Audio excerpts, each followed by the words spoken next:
our previous video, we discussed the modules which we are going to study in our subject. And today, I am going to start with one of the modules of our syllabus, and that is superconductivity. So today, I will be discussing the basics of superconductivity in this video.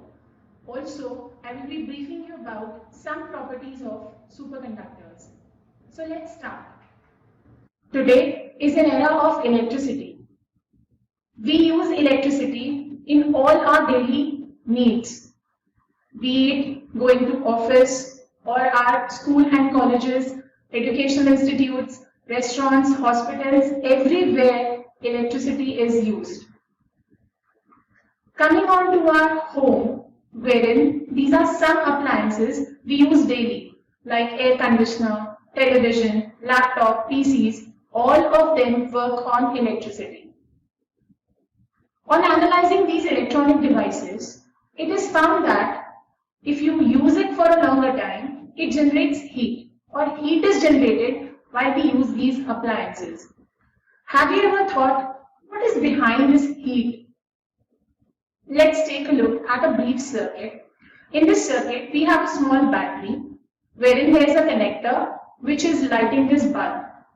Closely looking onto this connector, we can see that this is the inside of a connector I am showing, wherein we have atoms which are vibrating as temperature increases. So as temperature increases, what happens? Electrons collide with these atoms and that generates heat. So I can say that with the increase in temperature, the resistance increases.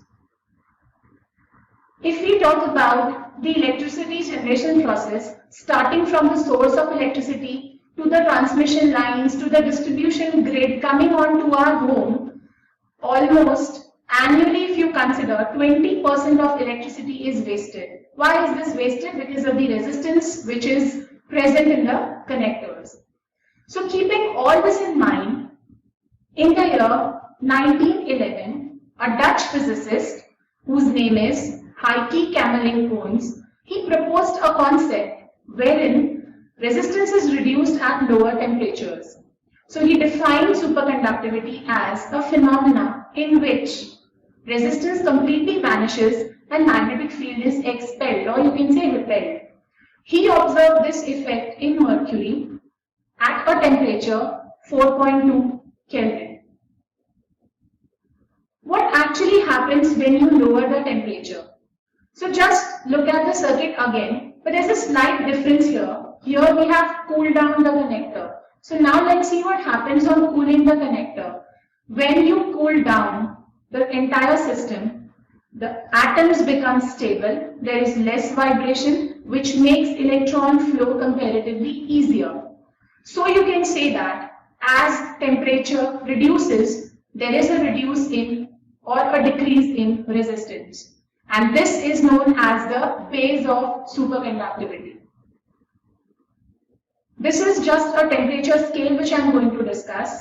We all know that water freezes at 0 degrees Celsius. It boils at 100 degrees Celsius. You know, absolute zero is considered as minus 273. Slightly above it, we have minus 270, temperature of liquid helium. Then we have minus 195, that is temperature of liquid nitrogen. Moving on to the Kelvin scale, whereas we are considering 0 Kelvin as absolute zero. We have around 78 Kelvin liquid nitrogen temperature and around 4 Kelvin is the temperature of liquid helium.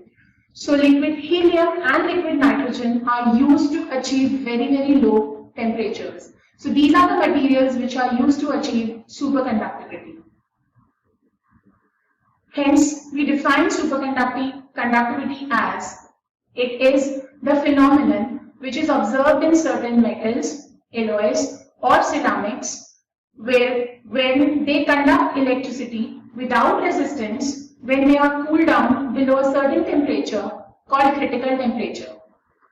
We define a superconductor as a material which loses almost all its resistance when it is cooled down below a certain temperature called critical temperature.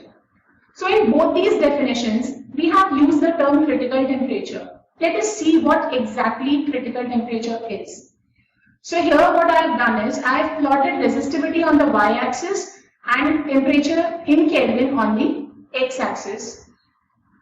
We are considering two different cases. First is a case of metal. So you can see that when the temperature of a metal is reduced, the resistivity reduces. But even at 0 Kelvin, you find that resistance is not 0. This is the resistance which is left in the material, and that is what is known as the residual resistance or the residual resistivity. Now let us take the another case, a case of a superconductor. The superconductor we have considered here is mercury. So you can see from the graph, gradually decreasing the temperature, you find that suddenly the resistivity becomes 0. At what temperature? At 4.2 Kelvin. So this particular temperature is known as critical temperature.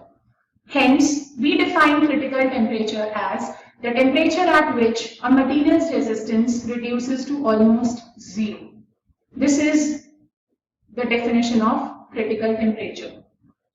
Moving on to some examples of superconductors. Now, if you consider the periodic table, there are many elements in a periodic table. Some of them behave as superconductors at ambient temperature. Some of them behave as superconductors at very high pressures that we'll be discussing further. So here I listed some examples like mercury, then we have niobium, then we have tin, we have an alloy of niobium titanium, we have lead, we have vanadium, YbCO. It is a cuprate which consists of yttrium, barium, copper and oxygen. So it's an alloy. Lastly, we have zinc. So this is just a brief examples I have given here. Now, let us move on to some properties of superconductors. We already have seen what is the effect of resistance if temperature increases. So earlier part of the video I have shown that when temperature increases, the atomic vibrations increase. What happens if vibrations increase? Electrons collide with the atoms and this collision leads to heat. But if you reduce the temperature, the system becomes stable and then electrons can easily move without resistance. So coming on to the first property of superconductors, that is electrical resistance. So superconductors have a very low electrical resistance. If you talk about their resistivity, it is around 10⁻⁻⁷ ohm meter.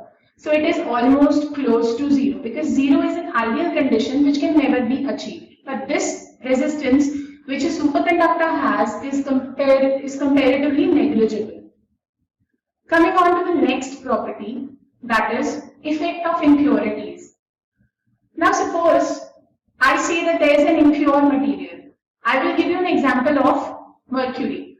Mercury has a critical temperature of 4.2 Kelvin, but that is about pure mercury. If some impurities are present in mercury, we cannot achieve superconductivity at 4.2 Kelvin. We will have to cool it further. Why? Reason is, if impurities are present in a superconductor, what do they do to the atomic structure? They distort or disturb the atomic structure, which leads to some vibrations. So these vibrations increase the resistance. So to make the system more stable, we have to cool the material below its normal temperature. So in one sentence, I can say that if impurities are present in any superconductor, the critical temperature value is lowered. That is, they need to be further cooled down. Moving on to the next property, that is effect of pressure, or you can say effect of stress. What do you mean by pressure? It is defined as force per unit area. There are some materials on which if you apply pressure, suppose I say I am just compressing a material.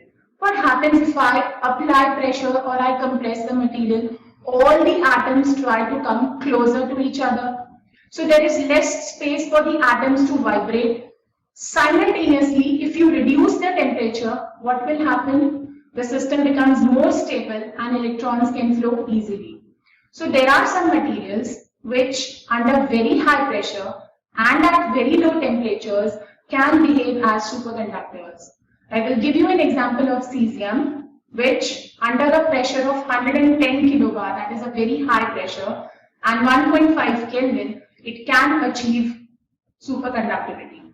Obviously, it does not have any practical application because practically 1.5 Kelvin is very difficult to achieve, rather cannot be achieved, because the lowest material we know is liquid helium having a temperature around 4 Kelvin.